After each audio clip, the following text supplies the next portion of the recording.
Hark, noble seekers of the SCP Foundation. As thy Lorekeeper, I hereby decree the partial unsealing of archives once shrouded in utmost secrecy. Herein lies knowledge of SCP anomalies, revelations entrusted to your stewardship. In the spirit of our foundational maxim, secure, contain, protect, these disclosures are bequeathed to ensure our vigilant watch endures. Let us proceed with caution, as the lore of the concealed becomes your burden to bear. Hark, noble seekers, gather round as I unravel the tale of SCP-3665, a mystery cloaked in the ordinary yet brimming with the extraordinary. In a corner of our world, where the odd and the mundane dance in a curious tango, there lies a package, unassuming in size, yet vast in mystery. Measuring 15 by 10 by 3.5 centimeters, this small parcel could easily be mistaken for something found in a quaint, albeit quirky, novelty shop. Its label, however, provokes both a shiver and a smirk. Instant demon. Just add blood, flanked by artful depictions of demons, complete with stylish ram-like horns and sheik-bat-like wings. The package seems to wink at the absurdity of its contents. Within this enigmatic box resides a powder, as dry and fine as the humor that accompanies its discovery. Its composition is a secret, kept from even the most learned scholars. A blend of substances that prefer to remain anonymous. The powder, akin to the finest talcum, is as mysterious as it is dusty. Nestled beside this perplexing powder is a small plastic vessel, labeled with the nonchalant flair of imitation blood. To the casual observer, it resembles nothing more than cranberry juice with a dash of theatrical red food coloring. Yet, this liquid holds a secret, an unidentified substance that adds a dash of intrigue to the already curious concoction. The package's instructions, a guide for the brave or perhaps the bemused, hint at a process of transformation, a summoning of sorts, born from the union of powder and liquid. The thought of instantaneously conjuring a demon, as simple as brewing a peculiar cup of tea, challenges the boundaries of reality and tickles the fancy of those with a taste for the absurd. SCP-3665 thus stands as a peculiar testament to the unknown, a curious bridge between the plausible and the fantastical. Its existence raises eyebrows and questions alike about the nature of our world and the secrets that lie hidden, not in shadowy corners, but perhaps in the back of a cupboard next to the instant coffee.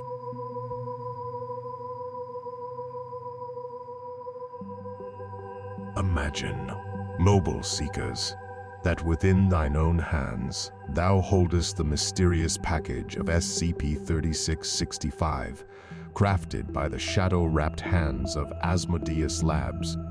Their cry, Homo, Fuge, resonates with thee, a Latin phrase of ancient origin. Translated, it means mankind, flee. A phrase steeped in warning and mystery. It serves both as a caution and a tantalizing lure, beckoning thee closer to the secrets enshrouded within the package. Thou art now the custodian of the instructions, disarmingly simple, yet shrouded in enigma. Asmodeus Labs, architects of the arcane, have transformed the complex and perilous rituals of yore into a process so straightforward it invites even the uninitiated to partake in the summoning of spirits. Step 1 is but a mere beginning. Pour the powder, fine as a whisper, upon a flat surface. Then, in step 2, the ritual becomes a deeply personal endeavor. Thou art instructed to add 3 drops of imitation blood to the powder and inscribe thy name. Here, a choice beckons. The imitation blood provided, or, for the traditionalists, a few drops of thine own true blood. As thou enactest step 3, a sense of expectancy fills the air around thee. Wait and witness the spectacle that unfolds. The instructions decree the powder, capable of being gathered and used anew, whispers the siren song of power, tempting thee to delve again into its arcane mysteries. On the reverse of these instructions, the ethos of Asmodeus Labs is revealed. They speak of rendering the powers of darkness accessible to all, a democratization of the arcane. Their parting words: knowledge is power. The illusion of power is the illusion of knowledge. Echo with cryptic wisdom, cautioning thee of the fine line betwixt wielding power and being ensnared by it. Now, noble seekers, as thou hast completed the ritual, an extraordinary transformation commences. The powder, responding to the presence of thy name written in blood, begins to emit steam, heralding the arrival of something beyond the ken of mortals.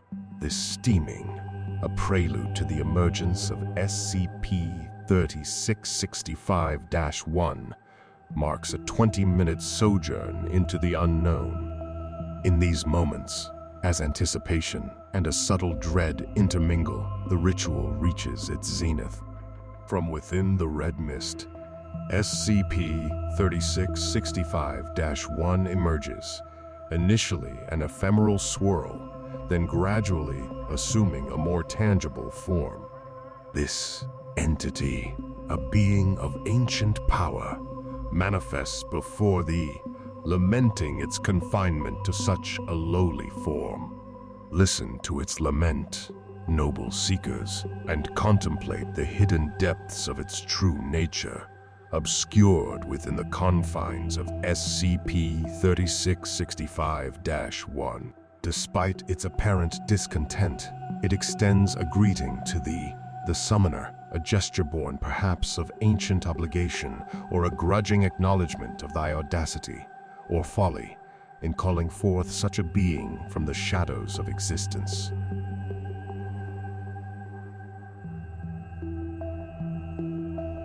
As we delve deeper into the shadowed realm of this enigmatic artifact, let us turn our gaze upon SCP-3665-1, born from the mystical union of arcane powder and imitation blood. This fiend, perceptible only to the one who dares summon it, is a chameleon of form, reflecting the diverse fears and beliefs held by those who call upon it, manifesting as a demon with traits familiar yet haunting: horns, wings, and a tail. It embodies the nightmarish visions of different cultures and individuals. This demon's ability to converse in the language most known to the summoner is among its most intriguing traits. It possesses an uncanny knowledge of the summoner's life, creating interactions that are deeply personal and unnervingly intimate. The fiend's focus remains solely on the summoner, oblivious or perhaps incapable of perceiving any other presence. The limitations of this entity are as fascinating as its abilities. Though it can perform tasks, these actions alter only the summoner's perception. For instance, should the demon be asked to relocate an object, only the summoner perceives this movement, while to others, the object remains steadfast.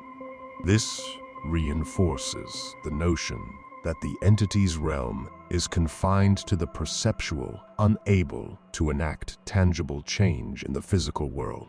When presented with impossible tasks or queries beyond its ken, The entity responds with dramatic refusals, woven with poetic flair. This pattern of response suggests that the Fiend is constrained by the summoner's understanding and beliefs, even to the extent of echoing misconceptions held by the summoner. The transience of this devilish apparition is marked by its finite presence. After a span of 2 hours, it begins to dissipate, fading into the ether. As it vanishes, all changes wrought upon the summoner's perception are undone, restoring reality to its former state. In this ephemeral quality and its personalized interactions, the Fiend emerges not just as a demonic entity, but as a mirror reflecting the inner psyche of the summoner. Thus, this tool for summoning a demon, SCP-3665, transcends its initial purpose, becoming a revelatory mirror, unmasking the hidden depths and expectations of those who dare to engage with its power.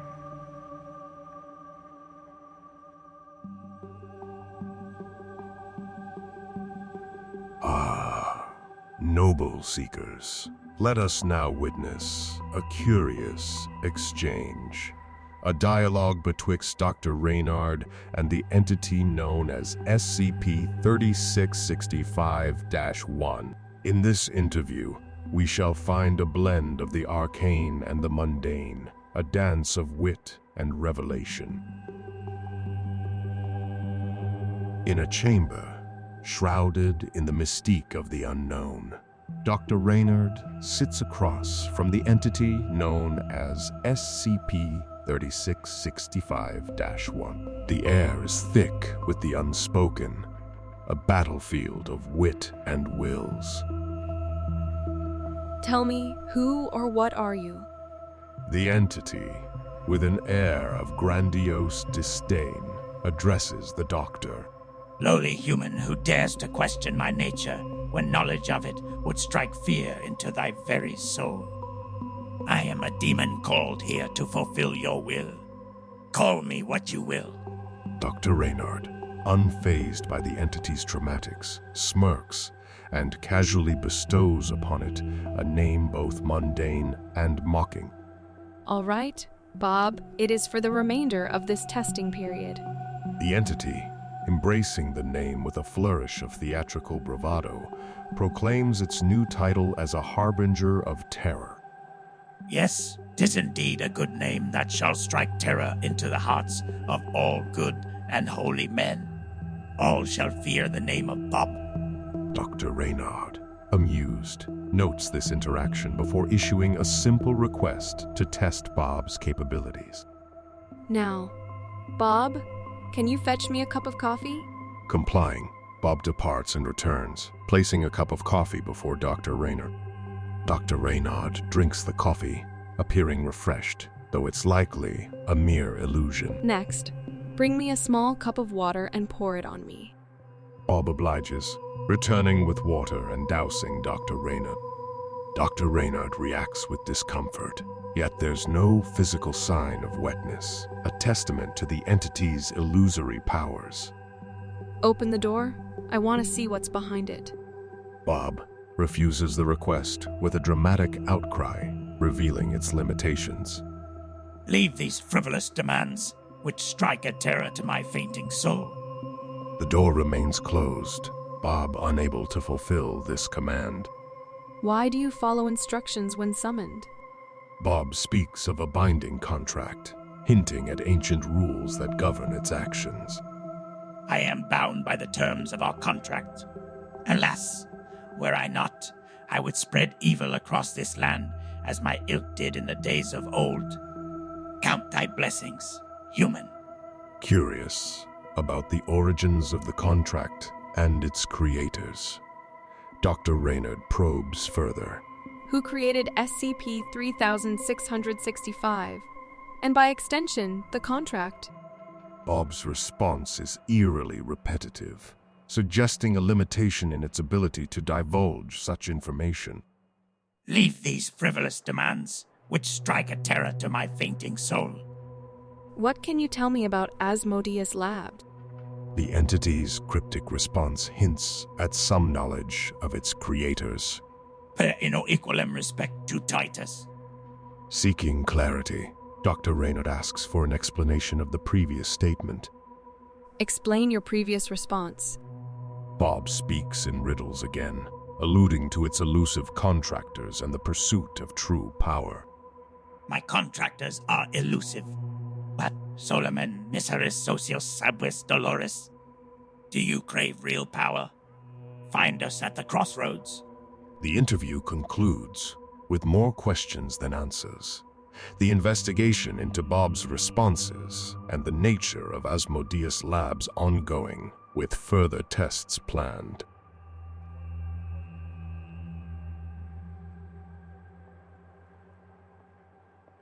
Noble seekers, let us draw the curtain on the tale of SCP-3665, a mysterious artifact ensconced within the secure walls of Site-19, its very essence a riddle wrapped in a conundrum.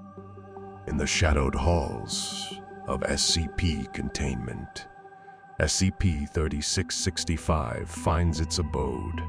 Deemed safe, yet this label masks a deeper enigma. Housed in a safe class locker at Site-19, this method of containment, mundane in visage, stands as a bulwark against the extraordinary nature of SCP-3665, a stark reminder of the SCP Foundation's vigil in a world beset by wonders and horrors alike. The containment rites of SCP-3665 speak of replenishing the Imitation Blood, allowing for the use of D-class blood in dire need. This practical yet somber detail hints at the darker aspects of SCP-3665, a shadow cast over its mystical nature. Researchers are charged with a grave task: to guard the powder essential to SCP-3665-1's invocation. This directive underscores the powder's crucial role and the dire consequences should it be mislaid, a thought that whispers of untold perils. Thus, within its locker, SCP-3665 stands not just as an artifact, but as a beacon of the SCP Foundation's unceasing journey between light and darkness, knowledge and the unfathomed depths.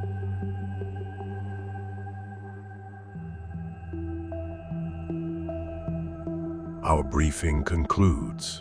Noble seekers, our mantra, secure, contain, protect, encompasses realms beyond containment into the archives awaiting declassification. Pursue and safeguard this knowledge. Fear not the classified. Many anomalies await our shared discovery and disclosure. Support our endeavors with a like and subscribe.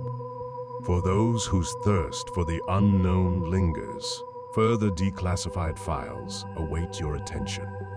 Until next, under the SCP mandate, may your dreams explore the mysteries we've yet to reveal, guided by thy Lorekeeper.